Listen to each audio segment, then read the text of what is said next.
diberkati, siap dihiburkan Tuhan, dikuatkan Tuhan, sama-sama saya katakan amin.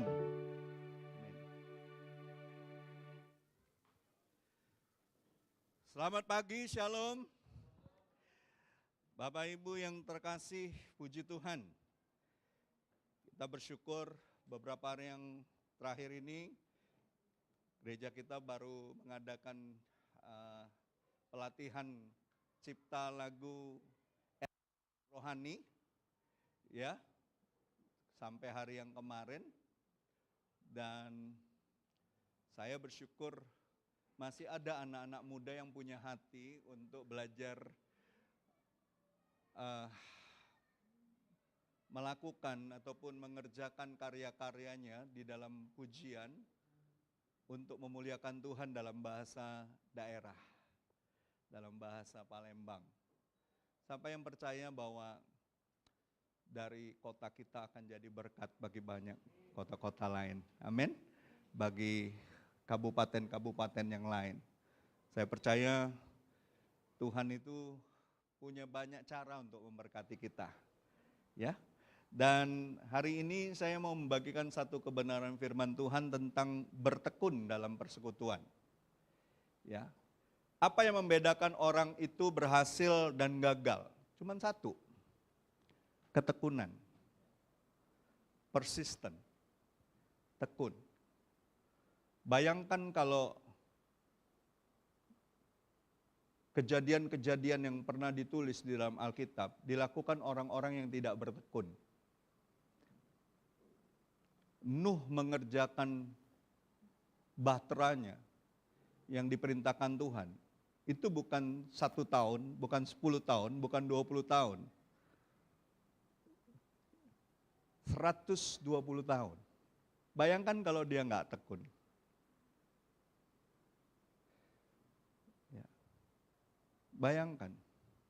Bayangkan ketika Musa tidak bertekun di dalam mengikuti Tuhan, membawa umat Tuhan selama 40 tahun di padang gurun.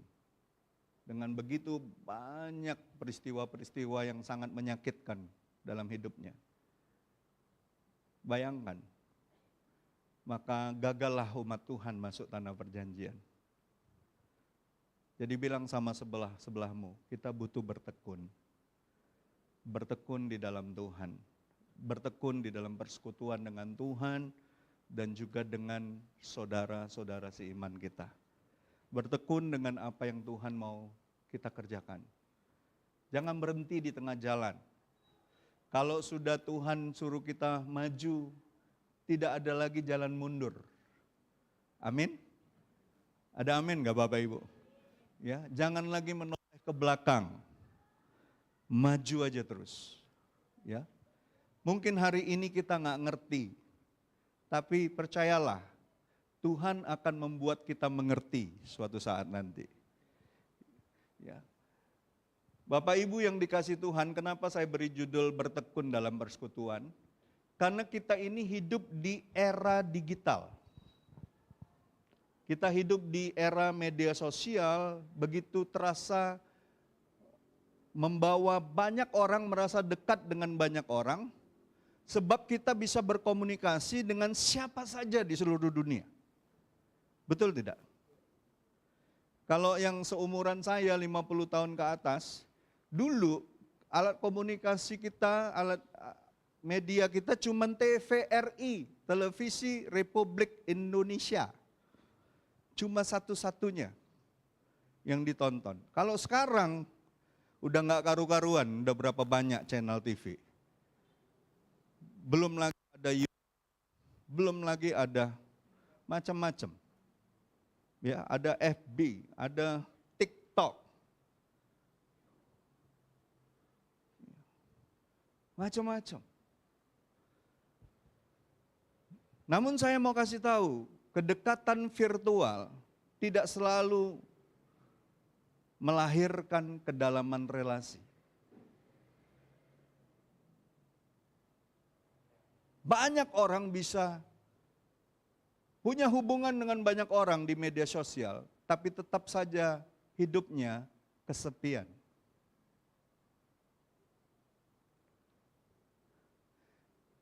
2 minggu yang lalu, satu brother kita, pemain musik kita di belakang, lagi tegak-tegak di belakang, dideketin oleh keponakan saya. Dia kasih tebak-tebakan. Om, kenapa kaca spion ada 2? Bingung dia, ini anak umur 9-10 tahun nanya gitu. Tebak-tebakan. Terus dia bilang, nggak tahu tuh. Ya memang harus 2 dong. Mobil 2 kaca spion, ini 2 motor. Oh salah om, kalau 1 kesepion. Langsung.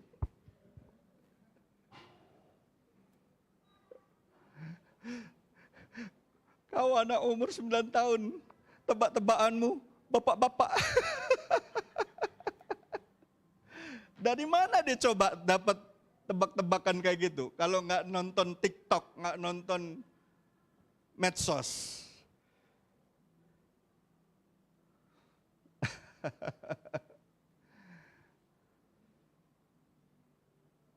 Ingat, kita bisa punya ribuan teman kelihatannya di medsos, tapi tetap kita kesepian. Karena hubungan itu tidak dalam. Kita butuh kedalaman di dalam hubungan. Amin. Banyak orang hari-hari ini dalam kehidupan rohaninya, banyak orang lebih senang nonton khotbah online daripada hadir dalam persekutuan yang nyata. Makanya tadi Josephine sebelum memuji menyembah Tuhan, dia kutip Ibrani 10 ayat 25. Janganlah kita menjauh dari pertemuan-pertemuan ibadah kita seperti yang dibiasakan oleh banyak orang. Orang anggap biasa sekarang menjauh dari persekutuan rohaninya. Pertemuan-pertemuan rohani. Dia lebih senang nonton khotbah online, debat kusir, debat apologet yang di medsos, daripada punya kehubungan dekat satu dengan yang lain, real.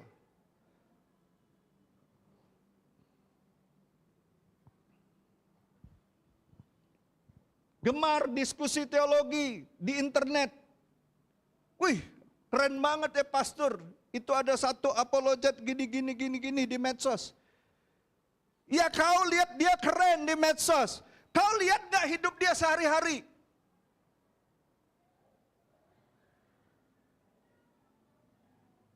Tuhan itu ketika lihat pohon ara bukan daunnya. Dia cari buahnya.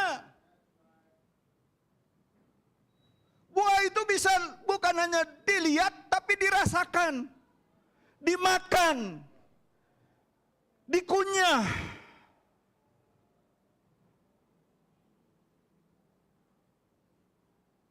Dan kalau hidupmu berbuah, jangan heran. Biasanya kalau ada pohon buah-buahan di pinggir jalan, Mami, kita menarik orang untuk mengambilnya, atau bahkan melemparnya. Jadi kalau hidupmu berbuah dan banyak gosip tentang kau banyak difitnah, kau banyak disalah mengerti, enggak apa-apa. Berarti memang kau berbuah.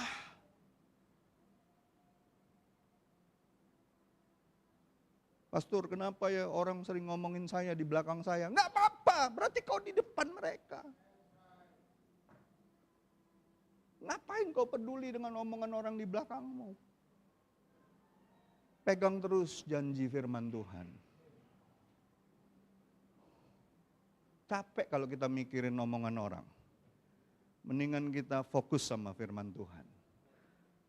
Fokus dengan hubungan-hubungan yang dalam, yang nyata, yang real dalam hidup kita. Ya. Dan karena hal-hal tersebut, akibatnya apa? Persekutuan ya di dalam gereja Tuhan mulai banyak terkikis. Ya.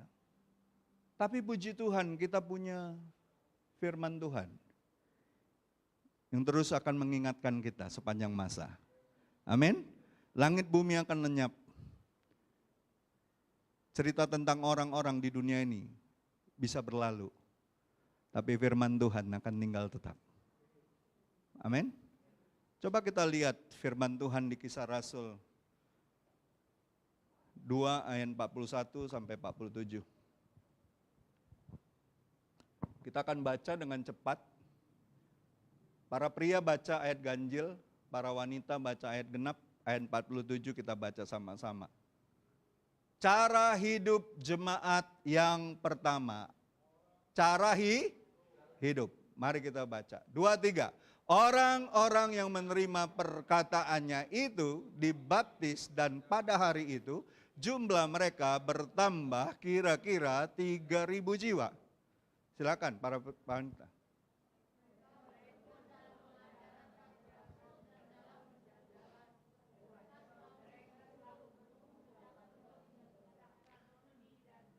Lalu ketakutan melanda semua orang sebab rasul-rasul itu mengadakan banyak mukjizat dan tanda ajaib.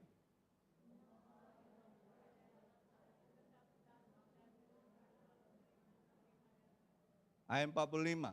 Dan selalu ada dari mereka yang menjual harta miliknya, lalu membagi-bagikannya kepada semua orang sesuai dengan keperluan masing-masing.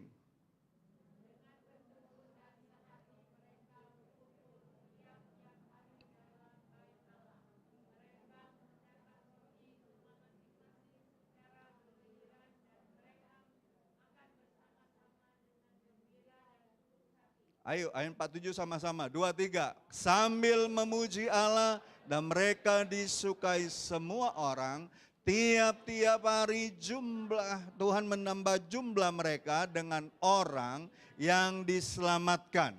Amin. Berbahagialah kita yang membaca, mendengar, dan melakukan firman Tuhan. Ya. Lihat, dari perikop ini, firman Tuhan mengingatkan bahwa gereja lahir bukan dari teknologi. Bukan dari strategi manusia.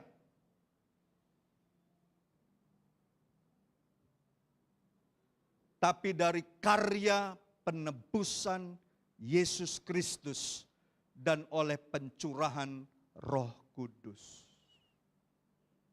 Wah, nggak ada yang bilang amin. Saudara percaya nggak? Itu karya penebusan Yesus Kristus dan pekerjaan Roh Kudus. Gereja lahir. Gereja ada. Namun dari perikop itu, ya, ada kata bertekun. Bertekun. Amin.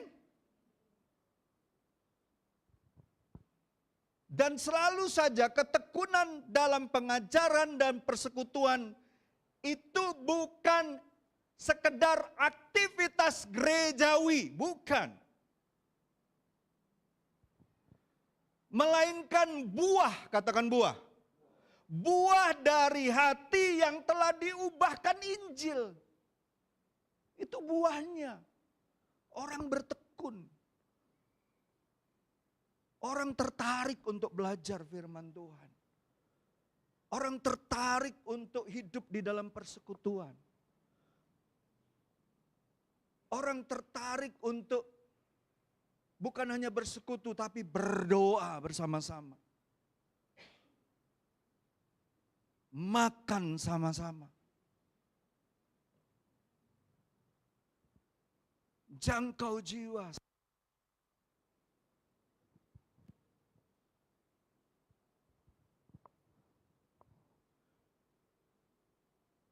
Dalam perikop ini bukanlah mengajarkan kita tentang pengajaran moral belaka, bukan.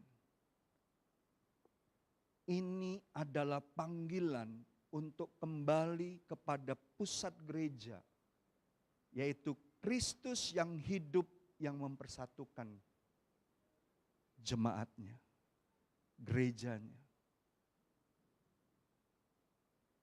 Jadi kisah para rasul 2 ini ditulis, atau seluruh kisah para rasul ini ditulis oleh Lukas ditujukan kepada Theophilus itu. Dan muncullah peristiwa-peristiwa di mana dituliskan peristiwa Pentakosta ketika Roh Kudus tercurah dan Rasul Petrus memberitakan Kristus yang disalibkan dan dibangkitkan, betul nggak? Lalu apa dikatakan firman Tuhan? Waktu Petrus khotbah, setelah dia dipenuhi Roh Kudus, dia khotbah kan? Apa yang terjadi? Ayat 41 ditulis apa? 3.000 orang bertobat. Menurut saudara dituliskan 3.000 orang bertobat itu menunjukkan apa? Kuasa Tuhan. Petrus itu penakut tadinya. Petrus itu baru nyangkal Tuhan berapa hari yang lalu. 3.000 orang bertobat itu bukan karena hebatnya Petrus khotbah. Tapi karena kuasa Tuhan bekerja. Itu menunjukkan kuasa Allah sedang dinyatakan. Namun yang terutama itu bukan jumlahnya. Bukan jumlah 3.000 orang itu yang paling utama. Yang paling utama itu sumber kuasa itu.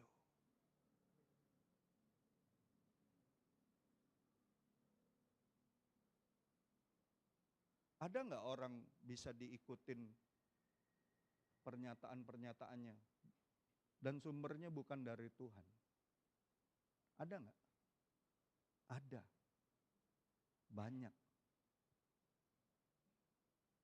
Saya kasih satu contoh ya. Hitler itu diikuti oleh jutaan orang. Tulisan-tulisan dia dibaca oleh banyak orang. Pernyataan-pernyataan dia. Dan akhirnya apa? Karena bukan dari kuasa Tuhan, mendatangkan apa? Kekacauan di seluruh dunia.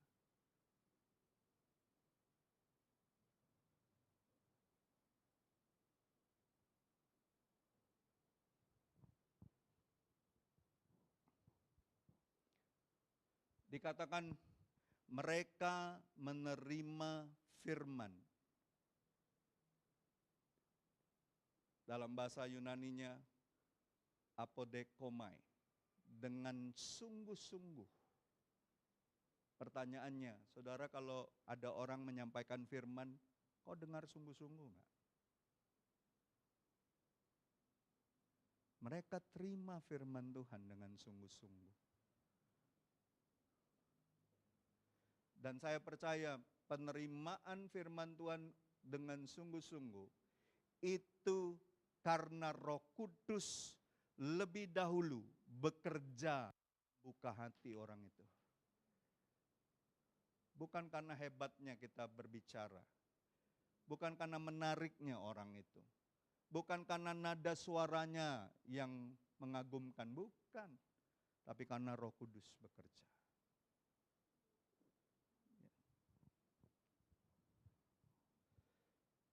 Roh Kudus bekerja sebelum orang itu menerima firman itu dalam hati mereka. Kan dalam ayat sebelumnya dibilang apa? Ayat 37. Ketika mereka mendengar hal itu, khotbah Petrus kan singkat. Hai kaum Israel, kamu harus tahu dengan pasti. Pernyataan kuatnya kan di situ kan. Habis dia cerita dulu panjang lebar. Terus dia kan mengatakan tagline-nya kan, hai kamu orang Israel harus tahu dengan pasti bahwa Yesus yang kamu salibkan itu telah dijadikan Allah Tuhan dan Kristus penebus. Lalu apa yang terjadi sama mereka? Apa yang terjadi sama orang-orang yang mendengar dan menerima firman itu? Mereka dikatakan sangat terharu. Lalu mereka bertanya kepada Petrus dan rasul-rasul yang lain, apa yang harus kami perbuat saudara-saudara? Dalam teks Yunani terharu dalam ayat tersebut digunakan kata yang sangat kuat. Katanu gesan ten kardian. Artinya apa? Secara harfiah itu artinya ditusuk, tertusuk dalam hati, tertikam dalam hati mereka. Ingat, firman Tuhan itu pedang, pedang roh. Hanya Roh Kudus yang bisa bawa itu tertusuk kepada hati orang. Bukan hebatnya teologi kita. Sesederhana apapun perkataan firman Tuhan, kalau Roh Kudus bekerja, dia akan menusuk amat dalam. Memisahkan antara tulang dan sumsum, antara pikiran manusia dengan kehendak Allah. Amin. Makanya mereka bukan hanya terharu, ingin tahu lebih banyak apa yang harus dilakukan. Jadi Bapak Ibu, ini bukan maknanya cuma tersentuh secara emosional, tetapi terkena dengan tajam kebenaran firman itu. Yang membuat mereka punya kesadaran akan dosa yang mendalam akibat pekerjaan Roh Kudus. Ada orang ketika dengar firman Tuhan, bagus banget ya, saya diberkati. Tapi kalau mengubah hidupmu, nggak membuat kau bertobat sungguh-sungguh, nggak menghasilkan buah dalam kehidupanmu selanjutnya, itu cuma terharu. Itu cuma nyesal. Kau nggak sungguh-sungguh mau ditransformasi sama Tuhan. Kau cuma anggap firman itu bagus belaka.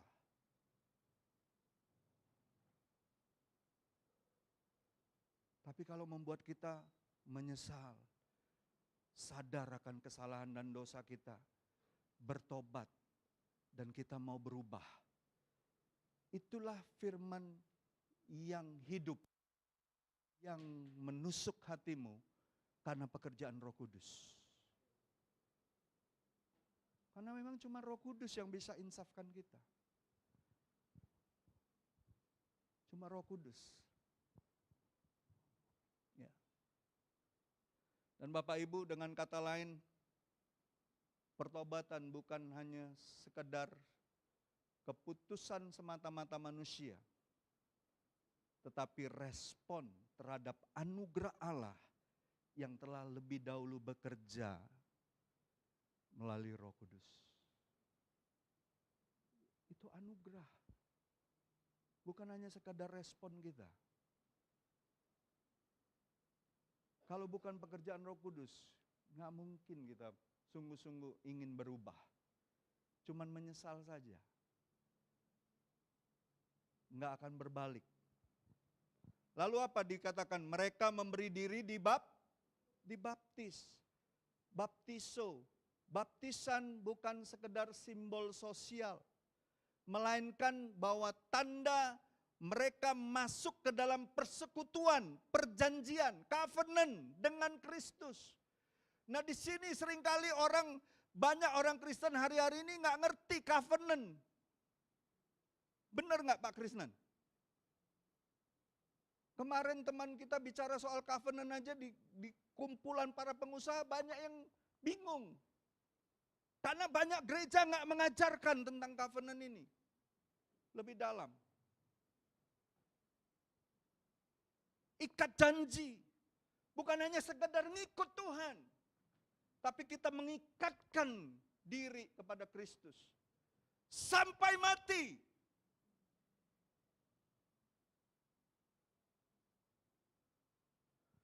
Karena dia terlebih dahulu mati bagi kita.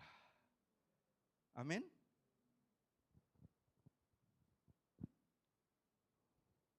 Mereka tidak hanya menambahkan nama dalam daftar anggota sebagai pengikut Kristus, tetapi disatukan dengan Kristus dan tubuhnya. Kata psike atau jiwa, ya 3.000 jiwa kan dibilang, betul nggak? Itu menandakan bahwa itu totalitas pribadi. Saya percaya keselamatan itu menyentuh keseluruhan kemanusiaan kita. Amin. Ada amin Bapak Ibu? Disinilah gereja lahir dari anugerah Tuhan. Gereja lahir dari anugerah Allah. Jadi pertobatan yang terjadi di sini bukan hasil retorikanya Petrus, bukan hasil khotbah Petrus, bukan hasil perkataan Petrus, bukan hasil pernyataan-pernyataan Petrus semata. Itu karya Roh Kudus berdasarkan karya salib. Dan karena kebangkitan Kristus. Kalau Yesus nggak bangkit, nggak mungkin orang-orang percaya. Yesus bangkit aja masih banyak yang nggak percaya.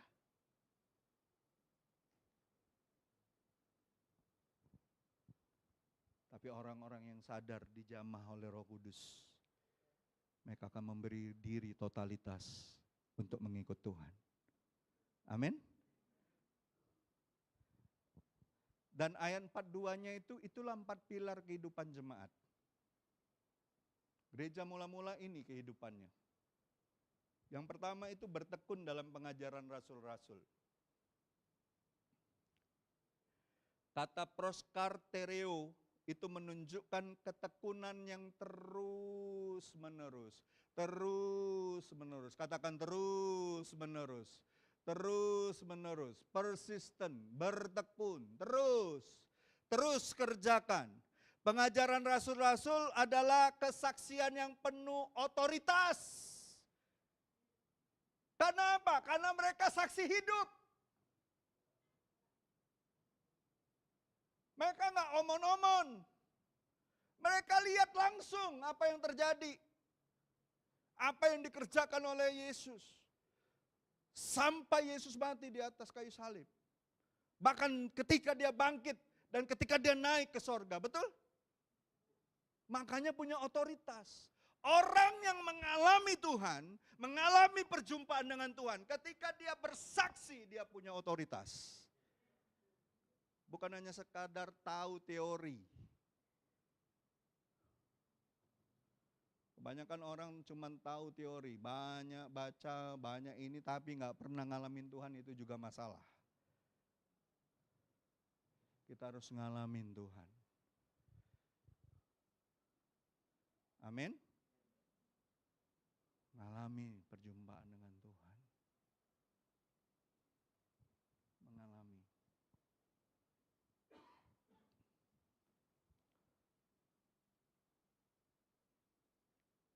Ngalamin Tuhan itu seperti apa sih?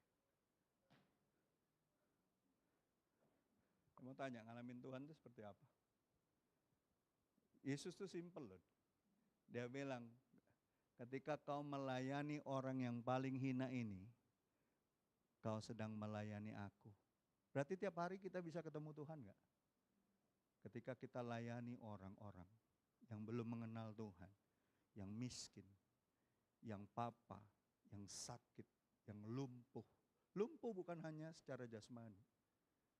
Secara rohani dia lumpuh, dia gak kenal Tuhan. Hidupnya buta, dibutakan oleh dunia. Kau ketemu dengan orang itu, dan kau layani mereka. Kau doakan mereka, kau berkati mereka. Kau sedang bertemu dengan Tuhan. Kan hukumnya, kasihlah Tuhan Allahmu dengan segenap hatimu, segenap jiwamu, segenap akal pikiranmu dan kekuatanmu. Hukum yang sama, kasihilah sesamamu. Jadi setiap hari kita bisa ketemu Tuhan. Ketemu Tuhan bukan yang merinding-merinding, bukan. Hantu juga merinding-merinding buat kita. Tempat angker juga bikin kita merinding-merinding.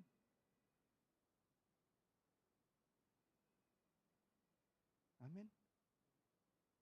Bahkan di banyak surat-surat para rasul, kadang kalau orang kita layani, datang ke rumah kita nggak pernah tahu dia betul-betul manusia, malaikat.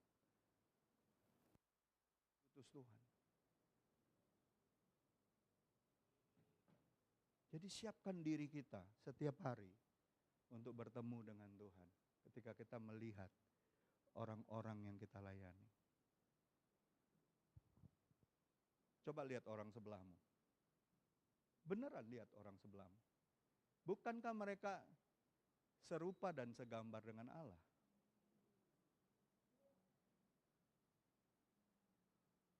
Gitu kan.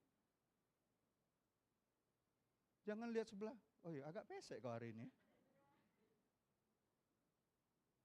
Enggak. Serupa dan segambaran dengan Allah. Waktu kau layani, waktu kau ngajak dia bicara, waktu kamu tahu ada hal-hal yang Tuhan mau nyatakan melalui hidupmu kepada dia, kau sedang melayani Tuhan. Apalagi kau lakukan karena taat sama Tuhan.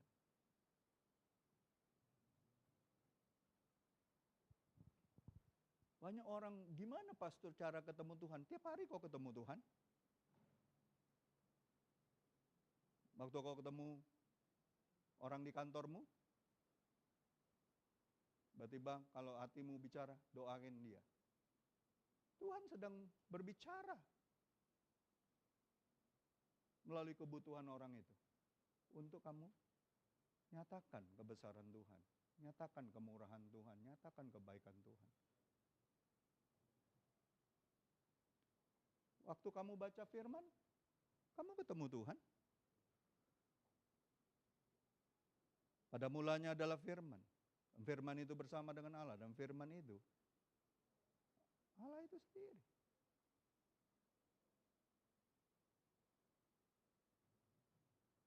Jadi jangan pikiran aneh-aneh. Allah itu roh, iya. Tapi dia bisa kita lihat setiap hari. Waktu kau lihat bintang, kau lihat kebesaran Tuhan. Amin.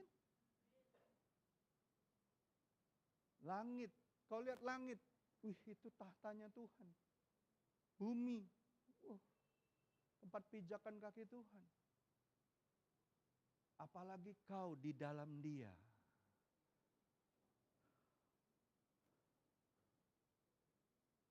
Jadi Bapak Ibu, coba lihat. Mereka bertekun dalam pengajaran rasul-rasul. Ya, pengajaran rasul-rasul itu kesaksian yang otoritatif, punya otoritas tentang Yesus Kristus. Karena mereka saksi hidup. Amin. Gereja berdiri di atas pengajaran para rasul dan nabi dan Kristus sebagai batu penjuru, kata Rasul Paulus. Betul? Itu dinyatakan. Artinya gereja yang sehat adalah gereja yang bukan paling kreatif. Gereja yang paling setia dengan Injil, dengan pengajaran firman Tuhan yang benar, itulah gereja yang sesungguhnya. Saya tidak bilang gereja tidak perlu kreatif, perlu. Tapi bukan yang paling kreatif yang betul-betul dianggap gereja yang punya kesaksian yang hidup. Tapi yang setia dengan Injil. Injil adalah kekuatan Allah yang menyelamatkan orang. Itu yang harus kita pegang terus. Bukan gereja yang kelihatannya kreatif, ngadakan ini, ngadakan itu. Bukan. Tuhan gak begitu tertarik dengan begitu banyak acara-acara. Tuhan tertarik kepada gerejanya yang setia. Pada akhirnya, ketika kita pulang, yang mau kita dengar apa dari pernyataan Yesus? Hai hambaku yang baik dan yang setia. Bukan hambaku yang hebat dan kreatif. Nggak ada.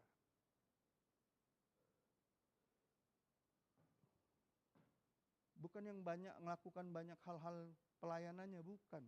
Yang punya hubungan dengan Tuhan. Yang punya kedekatan dengan Kristus. Yang punya firman Tuhan yang hidup.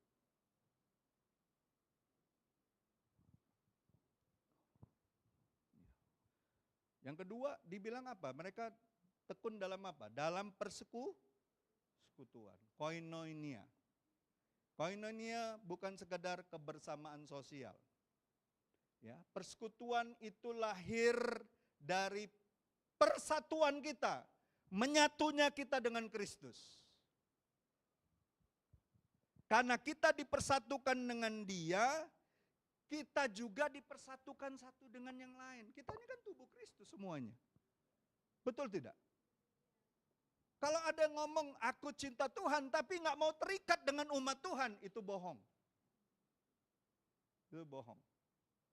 Kita harus terikat satu dengan yang lain.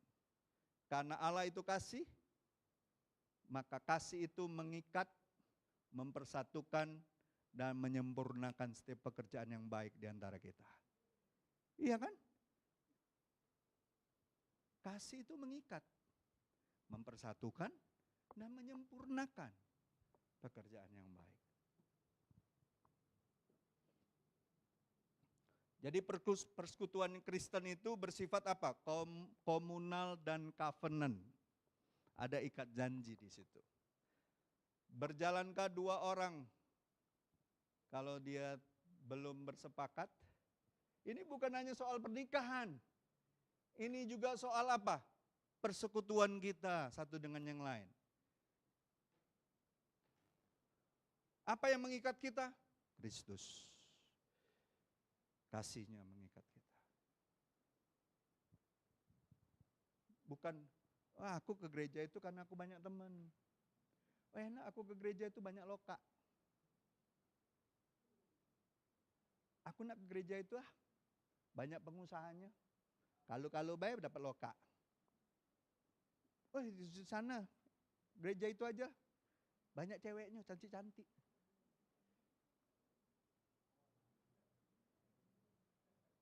Bukan itu. Kita terikat oleh kasih Tuhan. Kita terikat oleh darah Kristus. Kita terikat oleh karena Dia sudah tebus kita menjadi komunitas tubuh Kristus. Amin. Bukan karena enaknya di kita. Bukan. Bahkan Tuhan kadangkala tempatkan kita di satu gereja. Tuhan tempatkan kita lahir di satu komunitas gereja yang sebenarnya kita nggak pernah harapkan untuk ada di situ.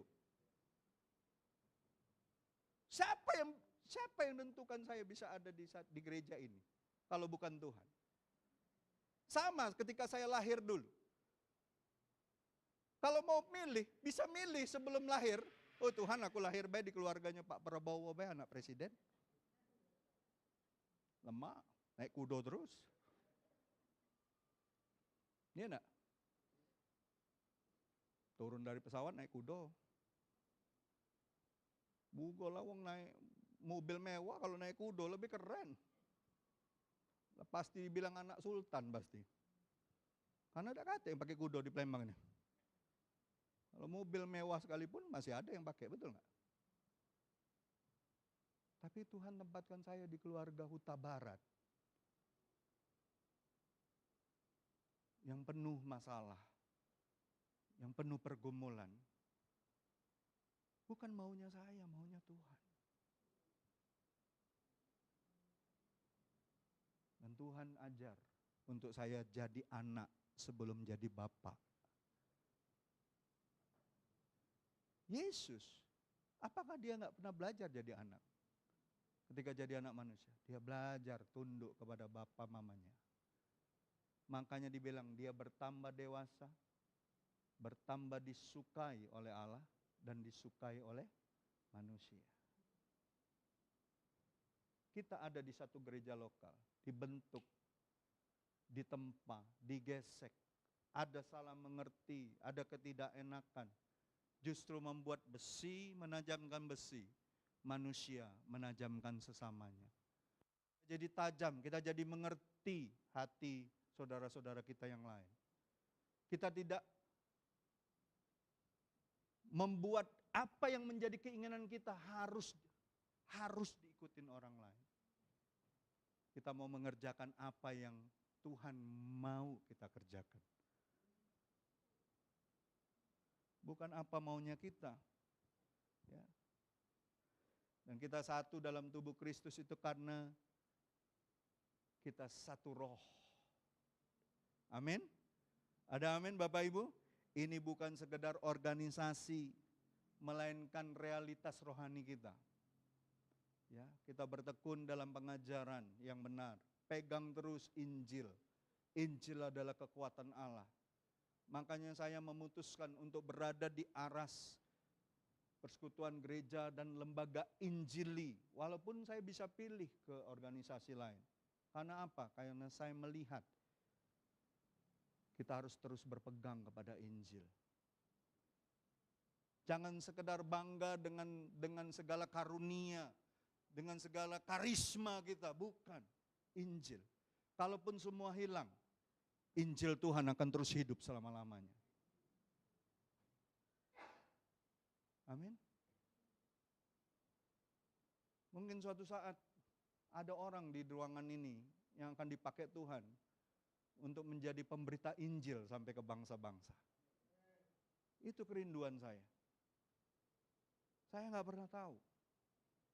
Mungkin itu anak saudara. Mungkin itu cucu saudara nanti. Yang paling penting kita setia memberitakan Injil.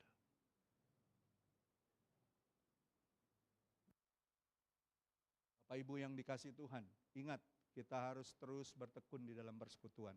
Jangan menjauh, bilang sama sebelahmu, jangan menjauh dari persekutuan.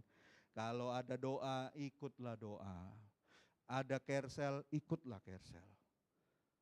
Jangan menjauh. Kalau kau menjauh dari persekutuan, kau menjauh dari kasih karunia Allah. Hati-hati. Domba yang menjauh dari kawanannya, serigala siap menerkamnya. Hati-hati. Ya, itu yang kedua. Yang ketiga apa yang dibilang? Mereka memecahkan roti. Memecahkan roti itu menunjuk pada makanan bersama yang erat kaitannya dengan perjamuan Tuhan. Setiap kali mereka berkumpul, Yesus sama murid-muridnya sering apa? Makan bersama, betul? Memecahkan roti. Betul nggak? Dan itu mengingatkan karya Kristus. Perjamuan bukan hanya sekedar ritual, tetapi sarana anugerah di mana Kristus menguatkan umatnya melalui apa? Roh Kudus, melalui firman-Nya, melalui perjamuan kasih. Jadi ini mengingatkan bahwa gereja berpusat pada firman, ya, tapi juga sakramen. Sakramen perjamuan kudus, sakramen kita di dalam persekutuan, ya. Ada banyak sakramen. Dan yang keempat, mereka tekun dalam apa? Doa. Doa itu bukan ritual kosong, bukan ngabisin waktu, bukan. Doa itu berarti jemaat mula-mula itu atau gereja Tuhan harus bergantung terus sepenuhnya kepada Allah. Bergantung terus sama Tuhan. Saya kan pernah kasih ilustrasi kan. Kalau bola basket, kemarin Yobel sama Jojo main basket. Bola basket saya beli 200.000.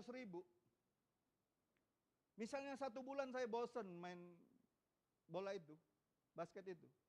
Saya jual kira-kira berapa? Dibeli orang berapa? 50.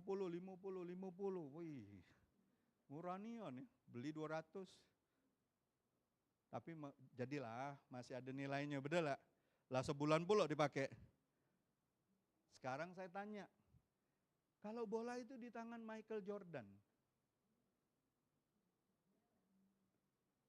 terus dia tanda tangan bolanya, dijual. Berapa tante kira-kira? 500 juta, setengah miliar. Saya pernah baca tuh ada yang mau beli itu sampai 1, berapa miliar bola itu. Yang ditanda tangan oleh Michael Jordan, anak kecil, ditanda tangan bolanya.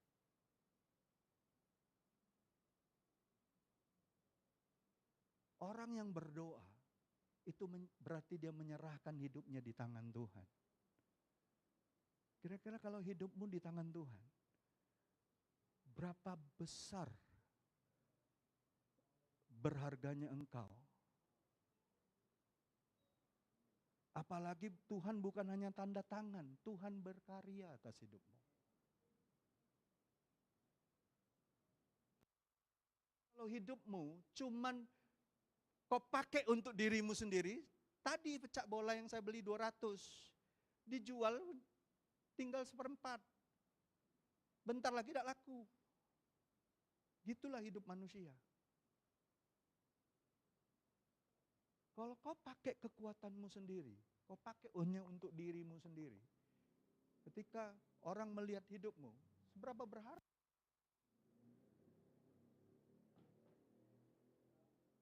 Tapi kalau kau dipakai oleh Tuhan, Tuhan berkarya atas hidupmu. Tuhan berikan tanda-tandanya atas hidupmu. Berapa berharga hidupmu di hadapan banyak orang. Siapa yang mau percaya 2026 ini nilai-nilai kekalmu akan bertambah-tambah. Amin. Nilai kekal. Banyak-banyaklah berdoa.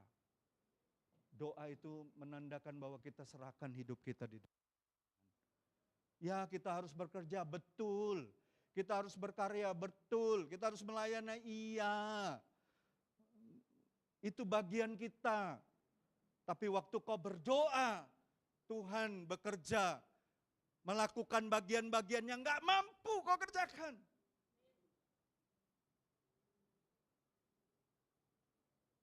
Berdoalah. Sering-seringlah berdoa. Gak pernah ada ruginya kau berdoa. Doa bukan hanya kau siapkan waktu, waktu tertentu saja. Enggak, di mobil, di motor, dimanapun kau bisa berdoa. Asal kau connect sama Tuhan, firman-Nya ada dalam hidupmu, Roh Kudus bekerja, dimanapun kau bisa berdoa. Dimanapun. Bait Allah itu tabir itu sudah belah. Dimanapun Tuhan bisa kau temui. Siapa yang sudah nonton film War Room?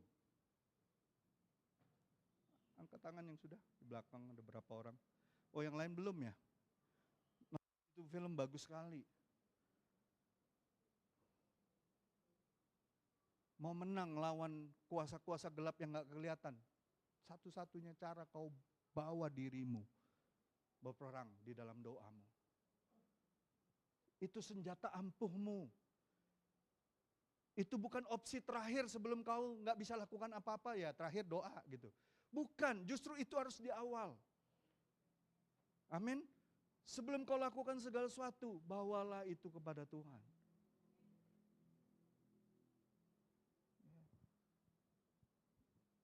Jadi itu bukan rutinitas kosong. Ini kenyataan, ketekunan dalam doa menunjukkan kesadaran bahwa gereja tidak bisa hidup dengan kekuatannya sendiri. Kekuatan kita gak seberapa. My dear brother and sister, kita gak punya kekuatan apa-apa sebenarnya di luar Kristus. Melekatlah terus sama Tuhan. Ya. Dan ayat 43 dikatakan apa? Karena 4 aktivitas itu, apa yang terjadi? Ayat 43-nya, ketakutan dalam ayat ini dikatakan, ya kan ada takut kan? Itu artinya pobos, bukan takut orang kayak ketakutan, bukan. Itu artinya ketakjuban. Takjub orang melihat jemaat yang seperti itu. Ada amin gak saudaraku? Mereka tekun di dalam firman Tuhan, pengajaran rasul-rasul. Mereka tekun di dalam persekutuan satu dengan yang lain. Mereka tekun di dalam perjamuan-perjamuan kasih, saling memberkati. Mereka tekun dalam doa, dan itu membuat banyak orang takjub, dibilang. Ketakjuban melanda semua orang yang menyaksikan gereja mula-mula. Karena apa? Mujizat dan tanda teratakai semea itu terjadi. Itu menunjukkan Allah sendiri bekerja melalui para rasul-rasul itu. Dan rasul-rasul itu hanya alat. Sekali lagi mereka cuma alat. Sumbernya adalah Kristus itu sendiri. Allah kita, Allah yang sumber kuasa. Gereja tidak pernah menjadi pusat kemuliaan. Tuhanlah, Kristuslah yang harusnya dimuliakan. Bukan nama gereja ataupun gereja organisasi tertentu, tidak. Perhatikan saya, dengar baik-baik saya. Ketika orang di gereja lebih memuliakan gembalanya, gerejanya, organisasinya, enggak lama lagi runtuh. Dengar baik-baik, nggak lama lagi runtuh. Tapi gereja yang selalu memuliakan Tuhan, selalu menyatakan kebesaran Tuhan, gereja itu makin hari makin dibesarkan Tuhan. Pernah dengar Salomo ngomong apa ketika dia bangun rumah Tuhan? Saudara nanti baca sendiri, 2 Tawarik itu. Salomo bilang gini sama banyak orang. Aku ingin membangun rumah Tuhan yang besar karena Tuhan yang kusembah lebih besar daripada segala ilah.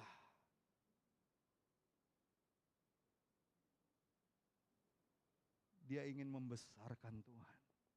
Terlaksana enggak semua keinginannya? Terlaksana. Bahkan dikatakan 2 Tawarik 7 ayat 15. Tuhan mendengar doa di mana Salomo bangun rumah itu. Rumah Tuhan itu. Tuhan dengar. Gereja, tubuh Kristus yang ingin membesarkan nama Tuhan. Percayalah, gereja itu akan dibesarkan Tuhan. Nggak usah besarkan diri, nggak usah besarkan nama gereja kita. Besarkanlah nama Tuhan. Muliakanlah nama Tuhan. Bapak Ibu yang dikasihi Tuhan, ketakjuban. Ya, karena apa? Karena cuma Tuhan yang dimuliakan. Amin. Cuma Tuhan. Ayat 44-45 dikatakan apa? Mereka berbagi harta sesuai dengan kebutuhan. Amin. Ini bukan sistem komunisme, bukan. Komunisme, pendiri komunis, ya, Marxisme itu ngambil nilai dari nilai firman ini. Dijadikanlah itu metode politiknya. Saudara harus tahu, orang bisa berbagi itu karena buah kasih Tuhan. Itu karena buah roh.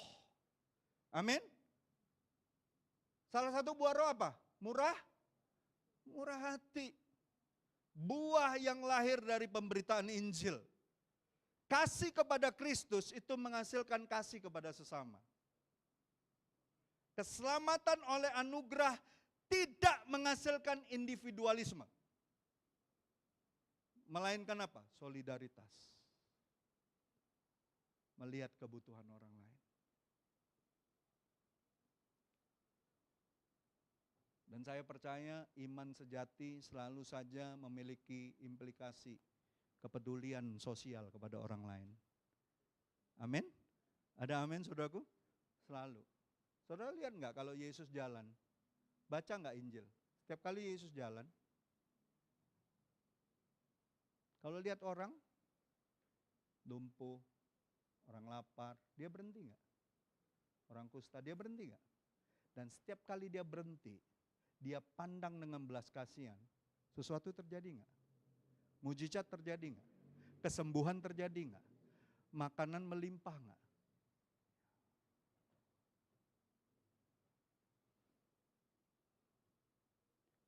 Kalau orang punya iman sejati, dia pasti punya belas kasihan sosial kepada orang lain.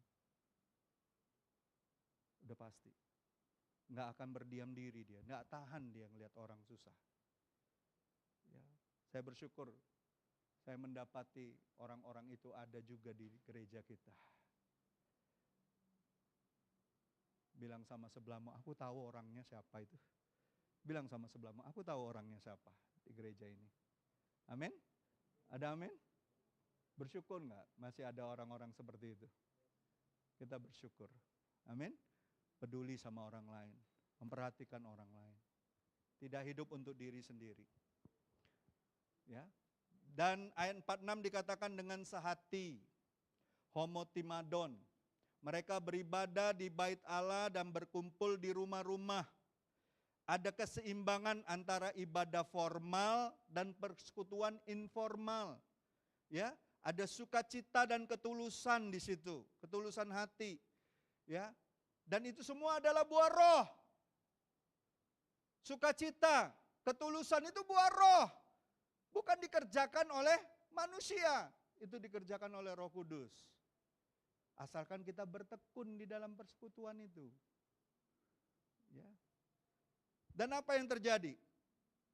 Saya percaya jemaat mula-mula ini setiap kali persekutuan, pertemuan, kersel mereka, itu bukan beban. Tapi kegembiraan, sukacita. Coba bilang sama sebelah-sebelahmu, kalau kita kersel, sukacita ya. Gembira, seneng, ketemu saudara-saudara kita. Ada persekutuan dengan Tuhan, 2-3 orang berkumpul Tuhan hadir situ. Bisa ngajak teman, bisa ngajak keluarga.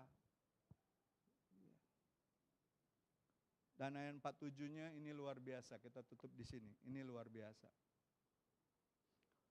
Mereka disukai semua orang. Dan bukan sampai di situ. Tuhan menambah jumlah mereka. Ini kalimat kuncinya. Tuhan menambahkan jumlah mereka. Pertumbuhan gereja adalah karya Tuhan. Gereja dipanggil untuk setia dengan pengajaran, persekutuan, sakramen, dan doa. Tuhan yang memberi pertumbuhan. Amin. Jadi ini makna sesungguhnya. Dan saya percaya daya tarik orang mendengar Injil itu ketika orang tersebut melihat kehidupan jemaat Tuhan itu diubahkan. Bukan karena kita cuma diberkati. Orang nggak kenal Tuhan juga diberkati, betul nggak? Orang yang nggak kenal Tuhan banyak yang lebih kaya daripada yang kenal Tuhan. Tapi apakah karakternya diubahkan? Belum tentu. Tapi ketika karaktermu, hidupmu diubahkan oleh Injil. Kalaupun kau belum jadi kaya, orang tahu kau kaya di dalam Tuhan. Amin. Tugas gereja adalah setia. Tuhan akan menambahkan. Setialah di dalam firman Tuhan. Setialah hidup dalam persekutuan. Setialah tekun dalam doa.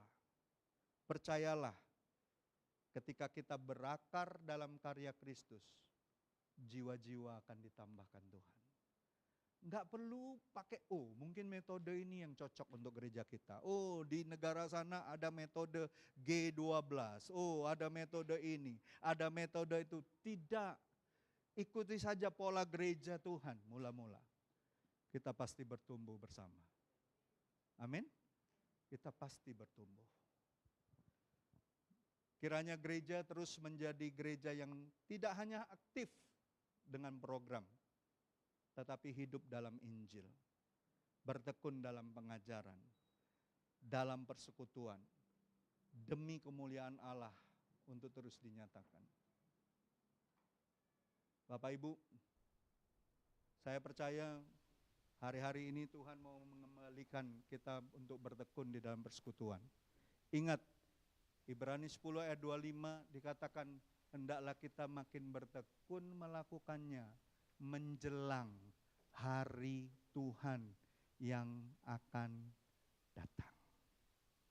Amin. Hari Tuhan makin dekat enggak? Sudah kelihatan enggak tanda-tandanya?